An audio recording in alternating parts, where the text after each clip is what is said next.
Assalamualaikum warahmatullahi wabarakatuh. Perkenalkan, nama saya Evi Lestari dari NPM 1914-0006 dari Prodi Pendidikan Sejarah. Di sini saya akan menyampaikan materi saya tentang berkembangnya kerajaan-kerajaan bercolak Islam. Nah, saya akan membahas tentang Kerajaan Mughal. Kerajaan Mughal merupakan kelanjutan dari Kesultanan Delhi. Ia menandai sebuah perjuangan dan membentuk India Muslim. Nah, Kerajaan Mughal ini bernama rajanya yaitu Jahiruddin Muhammad Babur 1526 sampai 1530. Nah, yang pertama itu ada Jahiruddin Muhammad Babur. Jahiruddin Muhammad Babur ini adalah raja Mughal yang pertama sekaligus pendiri Kerajaan Mughal. Masa peninggalan membangun fondasi pemerintah, dan juga Babur ini sangatlah dermawan dan dia juga sempat merenggut kekuasaan Lodi pada tahun 1529. Nah, ini sudah kalian lihat sendiri ya. Ini raja dari Kerajaan Mughal yaitu Jahiruddin Muhammad Babur. Dan yang kedua ada Humayun. Nah, Humayun ini sepeninggalan Babur, tahta kerajaan dari Mughal ini diambil oleh Humayun. Nah, diteruskan oleh anaknya sendiri Humayun ini, dan Humayun ini memerintah selama lebih seperempat abad. Nah, selama lebih dari seperempat abad ini Humayun masih banyak membangun tantangan. Ia berhasil mengalami Baharuddin Shah. Nah, ini bisa lihat sendiri, ini Humayun.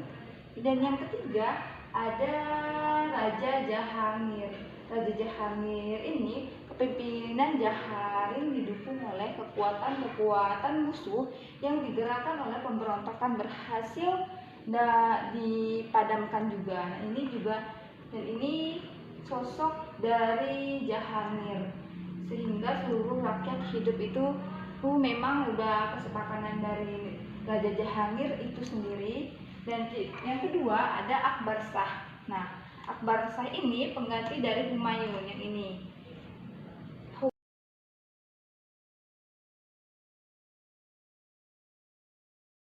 Selanjutnya ada Akbar Shah. Ini seorang Akbar Shah, ini pengganti dari Humayun. Jadi Humayun sudah meninggal dunia, dia menggantikan sebagai pemimpin dari Kerajaan Mughal.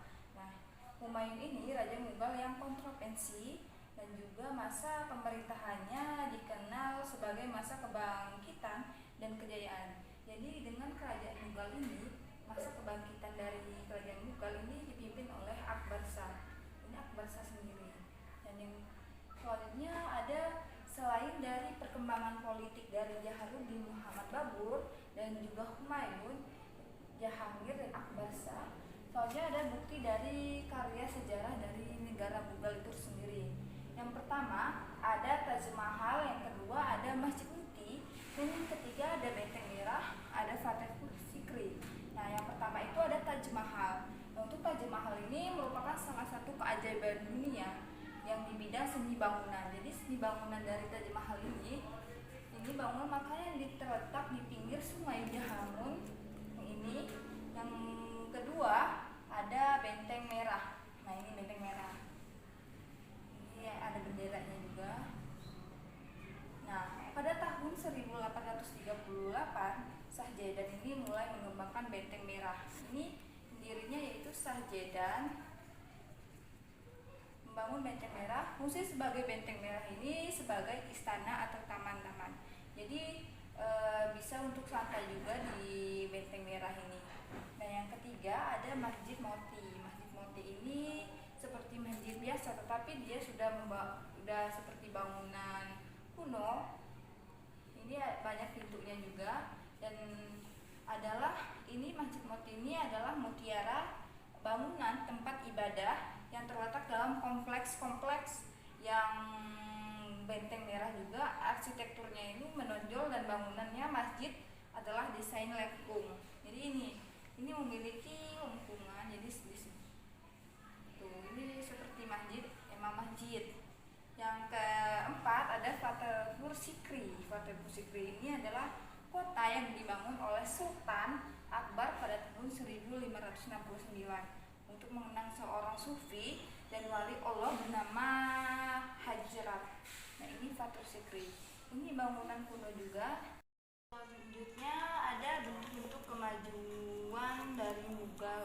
Nah, bentuk-bentuk dari kemajuan Mughal ini itu ada faktor penyebab kemunduran dan kehancuran dari kerajaan Mughal itu sendiri. Yang pertama ada perebutan kekuasaan. Nah, dari raja keturunan kerajaan Jalaluddin Muhammad Babur ini itu keluarganya sangatlah rakus dan tidak dermawan, makanya itu mereka harus merebut kekuasaan yang lainnya. Jadi harus bertentangan dengan yang lain dan memiliki kehancuran. Ini perebutan kekuasaan dan Raja Babur itu sendiri kalah dan akhirnya direbut dengan orang lain. Yang kedua ada pemberontakan oleh umat Hindu. Jadi sebagian dari minoritas itu Islam dan sebagian mayoritasnya Hindu. Jadi ada saling berbeda pendapat dan mengalami pemberontakan oleh umat Hindu. Yang ketiga ada serangan dari raja kekuatan luar. Jadi dari Jalaluddin Muhammad Babur ini rajanya dan mengalami ketidaktenangan karena apa? Karena dari luar itu mereka mendatangi Raja Babur dan melawan keluarga Raja Babur itu sendiri. Dan yang keempat ada kelemahan ekonomi mundur. Jadi dari Jalaluddin Muhammad Babur ini dia seorang yang rakus dan tidak dermawan, maka perekonomiannya itu sangat sudah habis karena dia sudah mengeluarkan berbagai macam keuangan tetapi tidak ada hasil. Yang kelima ada intervensi politik dan militer. Jadi politik dan militer itu mereka tidak seimbang dan memiliki kekacauan walaupun pasukannya itu kuat-kuat dan juga walaupun pasukannya itu sangat kuat dan juga pemberani, tetapi dalam intervensi politik dan militer ini mengalami kehancuran dan kemunduran dalam kerajaan Mughal. Yang keempat itu ada terjadi pembinaan kekuatan militer. Yang ketujuh adanya tragedi strategis kemerosotan moral, dan yang ke-8 ada kemerosotan moral dalam hidup. Jadi itu dalam penyebab kemunduran kehancuran itu yang pertama ada perebutan kekuasaan, pemberontakan oleh umat Hindu sendiri, serangan dari raja kekuatan luar, dan juga kelemahan ekonomi mundur, adanya pertikaian politik dan militer, dan yang kedua ada terjadi pembinaan militer. Dan selanjutnya ada perkembangan politik. Nah, perkembangan politik ini ada perkembangan politik. Yang pertama ada bidang politik dan militer, dan yang kedua ada bidang ekonomi, dan yang ketiga ada bidang arsitektur, yang keempat ada ilmu pengetahuan.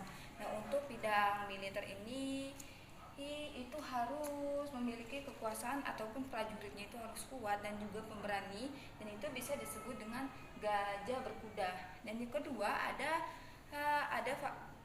bidang ekonomi, dan bidang ekonomi ini mereka lebih menunjukkan tentang pertanian. Nah, pertanian itu mereka menanam padi-padian, kacang-kacangan, umbi-umbian, dan lebih banyak lagi. Dan yang ketiga ada bidang arsitektur. Nah, arsitektur ini mereka menempatkan dengan pengukiran dan juga dijadikan satu dengan marmer dan dikombinasikan dengan warna-warni. Biasanya itu mereka dalam ukiran mereka ini arsitekturnya itu bisa disebut dengan benteng merah. Nah, selanjutnya yang keempat itu ada ilmu pengetahuan. Nah, dari kerajaan Mughal ini mereka sudah kehabisan keuangan karena mereka sebagai menyumbangkan masjid untuk membangun masjid itu sendiri untuk bisa berkumpul, mengeluarkan pendapat dan mengalami kemunduran itu sendiri. Sampai di sini mungkin itu saja presentasi saya. Jadi kesimpulannya untuk berkembangnya kerajaan-kerajaan bercorak Islam, kerajaan Mughal itu merupakan kelanjutan dari Kesultanan Delhi, dan kerajaan Mughal itu sendiri menandai sebuah perjuangan dan mereka membantu bangunan India Muslim. Nah, itu mungkin dari presentasi saya. Kurang lebihnya saya mohon maaf, pada Allah saya mohon ampun. Wassalamualaikum warahmatullahi wabarakatuh.